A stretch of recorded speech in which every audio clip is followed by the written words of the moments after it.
My name is Olivia Miller. The day I told my family I'd landed my dream job with a $72,000 a year salary in New York, my father, Harry, didn't congratulate me. In front of 12 people gathered for dinner, he looked me up and down with a sneer. In the silence of that table, he asked if I'd shown enough cleavage to my new boss to get the position. At that moment, I thought his disrespect couldn't go any further. I was wrong. The dining room was full that Sunday.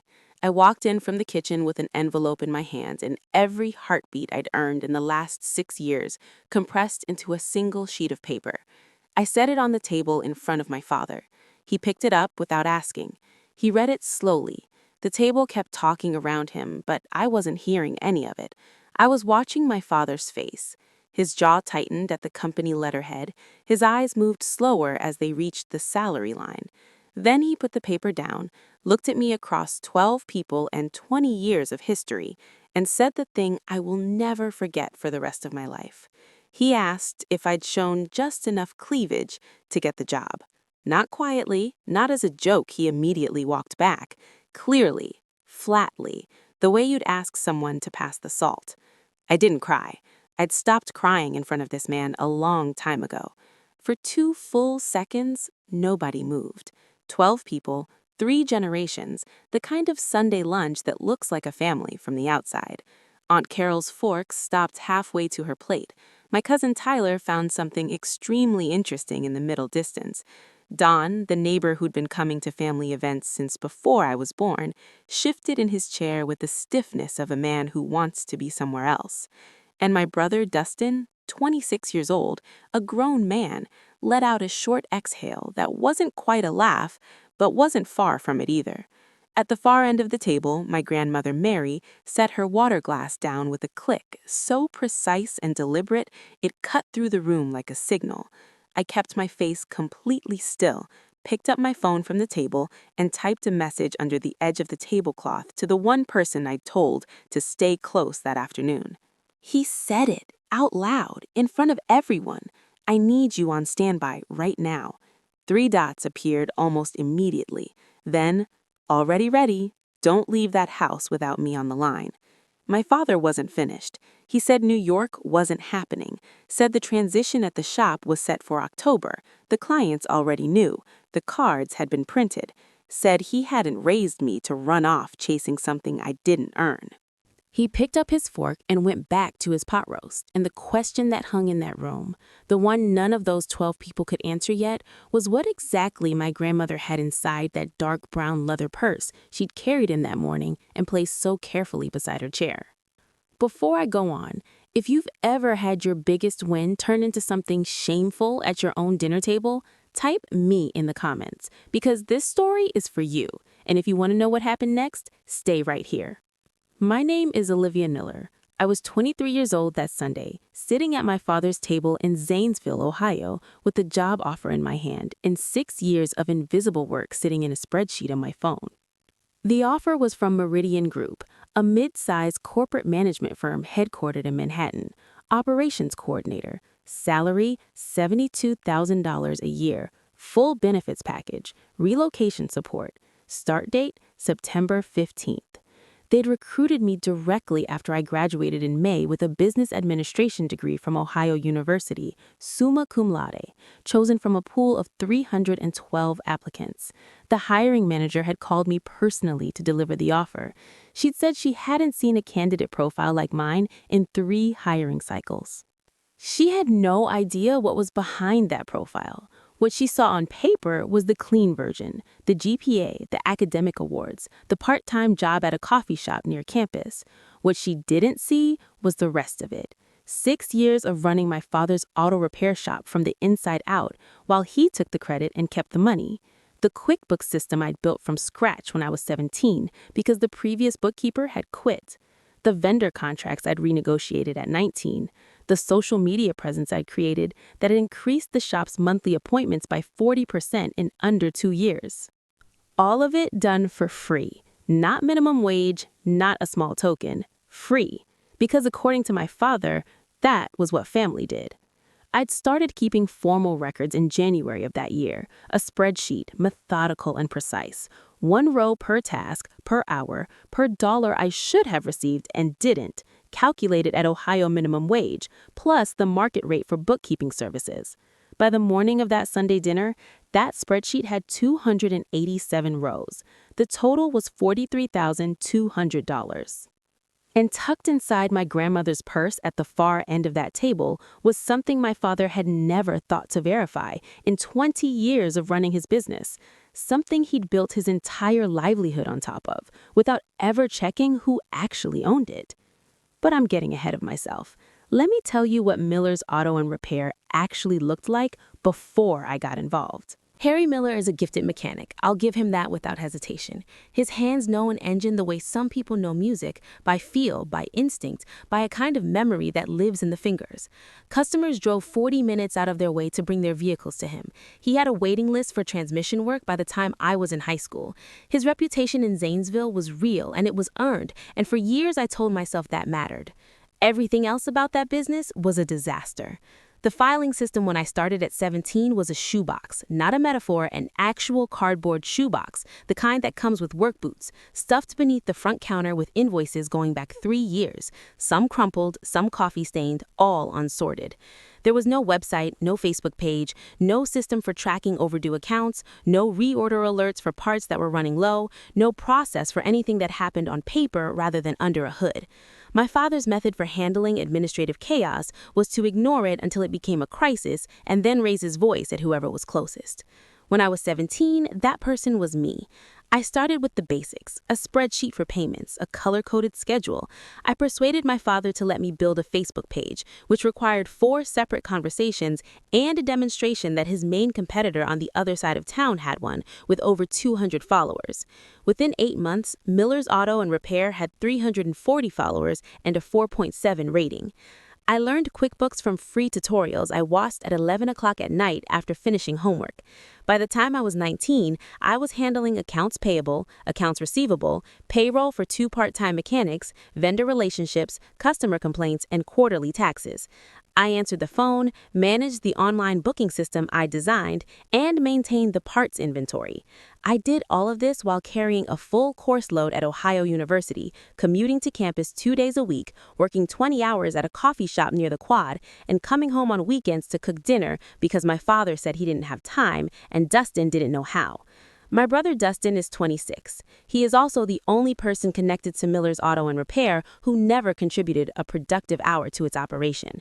Dustin appeared at the shop 3 or 4 times a week, usually mid-morning, usually in the car he borrowed from my father without asking. He'd lean on the front counter, drink coffee from the pot I'd made before I left at 7, and talk to whoever was there about nothing in particular. My father called this customer relations. What it actually was a 26-year-old man avoiding the warehouse position he'd quit in March, the delivery route he'd abandoned in August, and the community college enrollment he'd canceled 2 weeks in without telling anyone. He received $300 a week from our father, walking around money, Harry called it, for a man who wasn't walking anywhere that mattered. I want to tell you about one specific afternoon in the fall of 2022 because it's the moment I stopped expecting anything to change. A regular client named Bill Crane came in for an oil change and ended up staying to talk, the way people did with my father. They stood in the bay while I sat at the front desk entering 3 weeks of backlogged invoices that my father had left in a pile with a sticky note that said, "Whenever you get to it." Bill asked Harry about succession, who was going to take over the business someday. Harry laughed, easy and proud, and pointed at Dustin, who was scrolling his phone in the waiting area chair with his feet on the coffee table. "That's my boy right there," Harry said. "He's got the instincts, just needs some seasoning." Dustin didn't look up from his phone. Bill said that was great, said it was good to keep things in the family, said Harry must be proud. Harry said he was. I kept entering invoices. I didn't stop. I didn't look up. I typed the next entry, and the next, and the next, and I kept my face pointed at the screen until Bill Crane had paid and left, and the bay door had closed behind him. That night, I added 6 rows to the spreadsheet. But here's what neither of them knew. My grandmother, Mary Miller, had been watching this family for 30 years with the patience and precision of a woman who spent her career as a licensed accountant and understood better than most that paperwork is power. In 2004, when Miller's Auto was 14 months old and bleeding out, Harry needed equipment, real equipment, the hydraulic lifts that let him work properly, the industrial air compressor, the diagnostic unit. Without those four pieces, the shop was a garage. With them, it was a business with a future. Harry didn't have the money. Mary did. She'd just received the insurance payout from her own mother's estate, $22,000, carefully saved by a woman who treated every dollar like it had a name. Mary wrote the check. She bought the equipment. She put it in the shop and watched her son's face change when the delivery truck arrived and the bay finally looked like what he'd always wanted it to be. She never asked for a formal repayment agreement. She never drew up a contract. She helped her son the way mothers do, quietly and without conditions. And then she went home and filed every single receipt in a manila envelope that she'd kept in the bottom drawer of her desk in Zanesville for 19 years. She'd consulted an attorney in 2022 just to understand her options, just in case. The equipment had never been legally transferred to Harry. On paper, it was still hers. Little did they know, I wasn't the only one who'd been keeping records all along. I need to tell you about the summer I was 15, because that's the summer I first understood the actual rules of the world I was living in. My father made me a promise, not vague, not offhand, a specific promise made at the kitchen table on a Tuesday evening in June. If I helped at the shop that summer, phones, filing, front desk, he'd pay for my school trip to Washington, D.C. in October. The trip cost $340, 2 nights in a hotel, a Capitol tour, the Smithsonian. My history teacher had been talking about it since February. I'd already started a mental packing list. I worked that entire summer, Memorial Day to Labor Day, 6 days a week, sometimes 7 when there was a backlog. I reorganized the filing system completely. I called back 12 customers who'd been waiting on unanswered quotes. I resolved a billing dispute with a parts supplier that had been sitting open for 4 months. I did it all without being asked twice, because I wanted to go to Washington, and because some part of me still believed that if I just worked hard enough and long enough, my father would see me. In September, he used the money to retile the shop bathroom. He mentioned it at dinner with the same energy he'd used to mention that it might rain tomorrow. Said the old tiles had been cracking and it was a liability. Didn't look at me when he said it. I didn't go to Washington. That Christmas, Dustin, 13 years old, freshly dropped from the travel soccer team he'd quit without notice, received a PlayStation 4, 2 controllers, and 4 games. The receipt sat on the kitchen counter for 3 days before my father threw it away. I saw the number before it disappeared, $347, 27 more than my trip would have cost. I didn't say a word, but I filed it away somewhere that doesn't forget. Looking back, I should have understood right then that this wasn't a household where effort was the currency. The currency was something else entirely, and I didn't have it, and I never would. May 3rd, 2024, my graduation ceremony, Ohio University, the Convocation Center, Athens, Ohio. My name in the program with a gold star for summa cum laude. I'd sent my father the date in February, then again in March, then again in April. 3 separate texts. He'd responded to the first one with a thumbs up emoji. The week before the ceremony, he told me he couldn't close the shop on a Saturday. He had 3 vehicles due for delivery and a transmission job that needed to be finished. He said it in the same voice he used to tell me there was no more milk. I told myself it was fine. I'd been telling myself things were fine for years, and I'd gotten reasonably good at it. Dustin had promised he'd come. He'd been enthusiastic about it in April, said he'd drive down Friday night, make a whole day of it. I'd believed him. I don't know why I still believed him by that point. I suppose there's a limit to how many times disappointment can fully brace you before your guard comes down anyway. He texted me at 9:15 on the morning of the ceremony, said the car wouldn't start, said he was sorry. The car was my father's, which Dustin used as though it were his own, and it had been running fine 2 weeks earlier when I'd borrowed it for a supply run. I walked across that stage alone, literally alone. My name was called, I stood up, I crossed the stage, I shook the dean's hand, I accepted my diploma, and I walked back to my seat. Next to me sat a woman named Priya, whose entire extended family was packed into 4 rows, with handmade signs, and a grandmother who was crying so hard she could barely keep her phone steady. I sat next to them and kept my face completely still and looked straight ahead and told myself it didn't matter. Mary was there. She'd taken a Greyhound from Zanesville at 6:30 in the morning, 2 hours and 40 minutes each way, because her car was being serviced, and she was not going to let her granddaughter graduate without a witness. She was in the third row in her good navy blouse, holding her phone at arm's length, recording everything. When I came down from the stage, she grabbed my face in both hands and told me she'd always known I could do it, and she said it like she meant every syllable. I pressed my lips together hard enough that they went white. That evening, my father posted a photo on Facebook. Dustin in the shop bay, holding a wrench, squinting at the camera. Caption, "Proud of my boy learning the trade." 41 likes, 7 comments calling Harry a great dad. I saw it from my dorm room, still in my graduation clothes, cap on the desk beside me. I opened my spreadsheet and added 4 new rows. Mary took me to dinner that night, a small Italian place near campus that she'd looked up the week before, the kind of restaurant with candles on the table and a chalkboard menu and enough ambient noise that no one could hear you cry if you kept it quiet. We ordered pasta and a glass of wine each, and she let me talk for 2 hours straight about the last 4 years, about the shop, about the way it felt to sit in that auditorium and count the empty seats where my family should have been. She didn't try to fix any of it, didn't suggest I was being too hard on him or that maybe he'd meant well or that families were complicated and time healed things. She just listened with her full attention, the way she always did, like whatever I was saying was the most important thing happening in the room. At some point, she reached across the table and put her hand over mine and said that my mother would have been in the front row with a sign big enough to embarrass everyone in the building. She said it matter-of-factly, like a piece of information I deserved to have. I laughed. It surprised me. I hadn't expected to laugh that night. We drove back to the dorm after 10 o'clock. Mary hugged me at the door for a long time without saying anything. Then she got in her car for the 2.5-hour drive back to Zanesville. I stood on the sidewalk and watched her taillights disappear down the street. That wasn't even the worst part. It was a Tuesday evening in late July when I ran into Karen Hollis at the Kroger on Maple Avenue. Karen had been bringing her Subaru to Miller's Auto for 8 years, Christmas card customer, always asked about the family. She stopped me in a cereal aisle and said how excited she was. Excited about what? I asked. About the new role, she said. Office and operations manager. Your dad told everyone at the shop last week, said you'd be taking over the whole administrative side starting in October, said it was about time the business had real leadership running it. I stood there with a box of cereal in my hand and felt the floor tilt under me.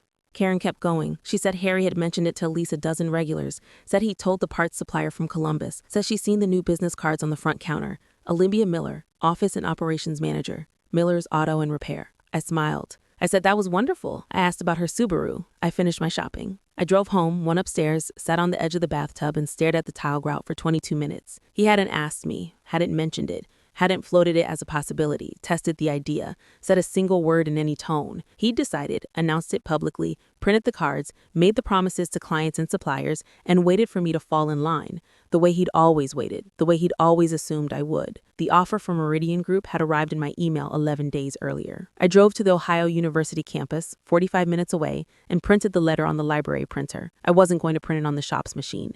I wasn't ready for anyone in that house to see it yet. I brought it home. I put it in my bag. I called Mary that night and read her every word. That's when I stopped waiting for him to see me and started making sure I'd never need him to. Mary Miller is 69 years old. She has short silver hair, she keeps neat without fussing, and she's worn the same style of wire-rimmed oval glasses since 1987 because she found what worked, and she's not interested in changing what works. She was a licensed accountant for 31 years at a firm in Zanesville that handled small businesses and family estates. She retired at 64 and became immediately restless, which is why she volunteers at the public library on Wednesdays and, as a matter of personal habit, audits her own grocery receipts against the register tape every single time. She is the sharpest person I have ever known. My mother died of breast cancer when I was 11. Stage 2 at diagnosis, stage 4 by the time the treatment options ran out. She was gone before the year turned. I remember the color of the kitchen curtains she'd chosen. I remember the specific way she'd fold dish towels, thirds and then thirds again. I remember that she hummed while she cooked without seeming to realize she was doing it. Those are the things you hold when you don't have more. My father grieved the way some men do. He didn't. He went quiet, and then he went hard, and the house arranged itself around him the way a body compensates for a wound. The photos came down within a month. Her name stopped being said at the table. He moved forward with a kind of mechanical efficiency that at 11 I mistook for strength. Mary never stopped saying my mother's name. She called every Thursday morning, not in the checking in way people mean when they say they'll check in, but genuinely. She asked real questions and listened to the actual answers.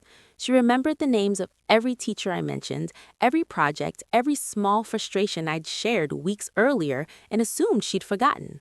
When I was 14 and in tears over something a girl at school had said, Mary stayed on the phone with me for 40 minutes and never once suggested I was overreacting. She showed up. That's the simplest and most complete way I know to say it. In a household where showing up had become optional for everyone except me, Mary showed up consistently and without announcement. When I was 18 and running on fumes, 20 shop hours, a midterm paper, dinner on the stove, she drove to Athens on a Saturday and took me to lunch. No announcement, just a text that morning. I'll be there at noon. What do you want? She brought sandwiches from a deli she'd looked up in advance.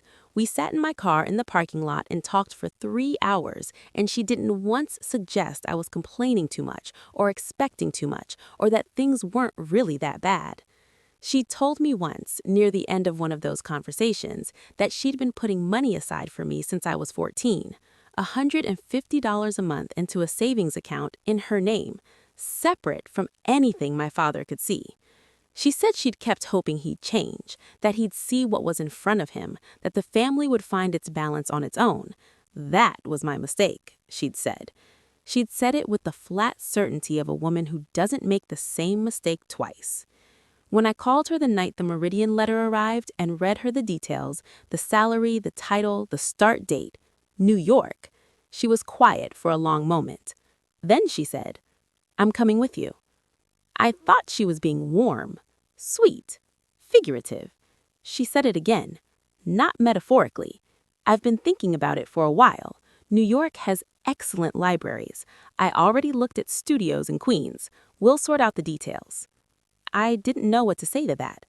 She said, "You've been holding up that shop and that house for 6 years, Olivia. You don't owe that place one more hour. And I'm not staying in Zanesville to watch your father dismantle something that deserved better." 3 days before the Sunday dinner, she came to my room with a cream-colored envelope that was soft at the corners from years in a drawer. My mother's handwriting was on the front, round, careful letters, the kind of penmanship that belongs to someone who was taught to take it seriously. "For Olivia, when it's time." She wrote it during her second round of chemotherapy, Mary said. She handed it to me and said to give it to you when you needed it most. I've been waiting 12 years for that moment. I opened it at Mary's kitchen table with both hands unsteady. 2 pages on lines paper, ink slightly faded along the margins. Near the fold, the paper was slightly warped in one place. I didn't understand why until the second reading. Tear stains. My mother's first, then mine. I want to try to describe what it's like to read something written by a person who loved you and is no longer alive. It isn't like reading a letter. It's more like hearing a frequency you didn't know you'd been waiting for. The words on the page are ordinary, sentences, paragraphs, the specific loops and slants of someone's handwriting, but they carry a weight that has nothing to do with the words themselves. They carry the fact of the person, the proof that she existed, that she sat at a table somewhere and chose these words for you specifically, that she was thinking of your future while she was fighting for her own life. I had to stop twice before the end of the first page. She wrote about the day I was born. She watched me figure things out, how I'd stare at something I didn't understand until I did. She wrote about a Tuesday when I was 7 and made her breakfast in bed.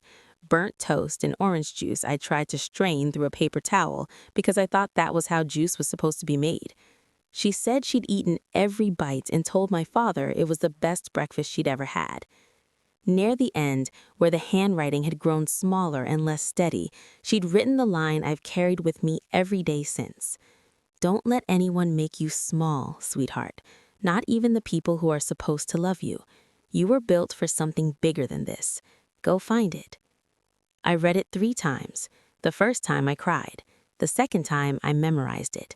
The third time I folded it carefully along its crease, slid it back into the envelope and placed it in the inside pocket of the bag I was already packing.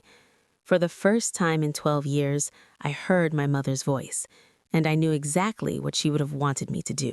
The 2 weeks between the night I got the offer and the Sunday lunch were the quietest I'd ever been inside that house. I didn't announce anything. I didn't argue. I responded to my father's messages about the shop with short, neutral replies. Okay, got it, I'll check. And I showed up Saturday mornings like nothing had shifted. What I didn't do was process the vendor payment for the parts order coming in on the 14th. I'd been handling that payment manually for 2 years because the supplier preferred the direct transfer and my father had never bothered to learn the account number. I simply didn't mention that I'd stopped. I also removed my personal login from the scheduling system I'd built. Not dramatically, not with an announcement. I just quietly stopped being the person who held that particular door open. I packed my room in stages, a box here, a bag there, nothing visible from the hallway, nothing that would prompt a question before I was ready. I signed the lease on a one-bedroom in Queens electronically from the library computer. Mary had handled the contact through a former colleague's daughter who had a unit opening September 1st. And I waited. My father read my silence as surrender. He'd done this before, interpreted my compliance as agreement, my stillness as acceptance. He started telling clients the October transition was confirmed. He mentioned it to the parts supplier from Columbus as settled business. Uncle Pete texted me a thumbs-up emoji one Thursday with no context. Apparently, Harry had brought it up at a neighborhood cookout. Dustin, relieved of even the pretense of responsibility while I kept things running on autopilot, started posting shop content on Instagram, standing next to cars he hadn't touched, coffee in hand, captions like grinding every day and built different. The bookkeeping had 3 unrecorded transactions in the 2 weeks I'd been stepping back. I noticed. I closed the laptop. They thought my silence meant I'd finally accepted my place. They had no idea I was already packed. The Sunday lunch was actually my father's idea, a proper family meal. Aunt Carol and Pete and their son Tyler, neighbor Don, who'd been coming to our table for 20 years, a few others. Harry had been in an expansive mood all week. He'd bought a new grill and spent Saturday afternoon on the back patio seasoning it and whistling to himself. I understood why he was cheerful. In his version of events, everything had already been decided. The business would continue. His plan was intact. His daughter had no options and didn't need to. Mary arrived at 11:45 with her good purse, dark brown leather, structured, worn soft at the handles from years of use. She kissed my forehead at the door, squeezed my hand once, just once, firm and brief, the way you'd confirm a plan, and set the bag carefully beside her chair at the far end of the table. I noticed it was heavier than usual. I didn't ask. The table was set for 12. I'd made the usual things: pot roast, mashed potatoes, green beans with butter, my father's preferences, my father's schedule. The kitchen smelled like rosemary and slow-cooked meat, and I stood at the stove that morning thinking how a smell can mean home and closing door at the exact same time. Everyone filed in. Carol and Pete, Tyler, Don, 2 other regulars from my father's circle whose names I'd known since childhood. Dustin in the new flannel he'd bought with money from my father's wallet. My father at the head of the table in his usual chair, in the mood of a man whose plan is working. I waited until every plate was full, until the conversation found its rhythm and the room relaxed into the comfortable noise of a family that doesn't know what's about to happen, until my father took his first bite and gave the small nod he gave when things met his standards. Then I took the Meridian envelope from my bag and set it on the table. I said I had some news. My voice was steady. I told them I'd accepted a position in New York, operations coordinator, Meridian Group, Manhattan, $72,000 a year. Benefits, relocation support, September 15th start date. I pushed the letter toward my father. He picked it up the way he picked up anything unfamiliar, slowly, looking for what was wrong with it. His jaw moved slightly at the salary line. His eyes stopped on the Manhattan address long enough that I could see him processing it. Then he set the letter down and looked at me across the full table in front of 12 people and asked whether I'd shown some cleavage to get the job. The room went still in a way a room only does when something has been said that cannot be unsaid. Aunt Carol's fork stopped. Tyler looked at the tablecloth. Don put his water glass down very carefully. And Dustin, my 26-year-old brother who'd never been told no in his life, let out that short exhale, that almost laugh, that sound that said he wasn't surprised, that said this was just how things were, that said my humiliation was unremarkable. That sound. I want to be honest, it wasn't my father's words that hit hardest in that moment. It was that sound from my brother and the way the rest of the table looked anywhere except at me. At the far end, Mary placed her water glass down with a single deliberate click. I kept my face still. I picked up my phone, held it below the tablecloth, and typed to Claire Watkins. He said it, out loud, in front of everyone. I need you on the phone right now. Her reply came in under 30 seconds. Already here. You don't have to do anything. Just don't leave. My father continued. He said October was set. The clients knew. The cards were printed. He said he hadn't built a business from nothing to watch his daughter chase something she didn't earn. 287 rows, $42,200, the QuickBooks system built from YouTube tutorials at age 17, the vendor crisis at 19 that saved the shop from losing 3 contracts simultaneously, the scheduling platform that had brought in 40% more appointments, the quarterly taxes, the payroll, the reorders, the complaints, the phones, the books, all of it, every hour of every year of it, done without a paycheck, without a thank you, without a single business card that had my name on it until he needed to use me as furniture in his retirement plan. Didn't earn. That's when Mary stood up. She didn't raise her voice. She didn't make a speech. She reached down, picked up her purse, carried it to the table, and set it down with a weight that made the water glasses tremble slightly. She opened it. She removed a manila envelope, thick, worn slightly at the seam. She placed the document on the table and smoothed it flat with one palm. She asked my father if he knew what he was looking at. He said it looked like some kind of receipt. She told him it was 4 receipts, actually, dated October and November of 2004, for the 2 hydraulic lifts, the industrial air compressor, and the diagnostic unit currently in operation at Miller's Auto and Repair. Total at time of purchase, $22,000, paid in full by Mary Ellen Miller. Never reimbursed, never legally transferred. The equipment wasn't his, it had never been his, and without it, the shop didn't operate. She placed a second document beside the first, a single page on legal letterhead from Claire Watkins, attorney at law, confirming Mary's ownership status and the available legal remedies, including formal demand for return or fair market reimbursement. The table was completely silent. My father said that wasn't possible, that he'd used that equipment for 20 years, that it was obviously his by now. Mary looked at him the way you look at someone you've loved for a very long time and can no longer reach, not with anger, but with something older and sadder than anger. She said she wasn't there to take the shop. She said she'd never wanted that. She said she was there because her granddaughter had earned something real and true and entirely her own, and she wasn't going to sit at a table in silence while it was dismantled by a man who'd built his authority on top of foundations he'd never examined. She gave him a choice. He could let me go, genuinely, without retaliation, without a campaign against me with clients or family, and the equipment question would be handled privately, fairly, with a payment arrangement both parties could live with. Or he could keep fighting, and she'd ask Claire Watkins to file before the week was out. My father's phone was on the table. At that moment, it buzzed, screen facing up. The display read, Claire Watkins, attorney at law. The color left my father's face the way color leaves a room when the light goes out. He stared at the phone. He looked at the documents. He looked at his mother. He looked at me. And in his face, I saw something I'd never seen before. Not the anger, not the contempt, not the practiced authority of a man who'd never been seriously challenged inside his own house.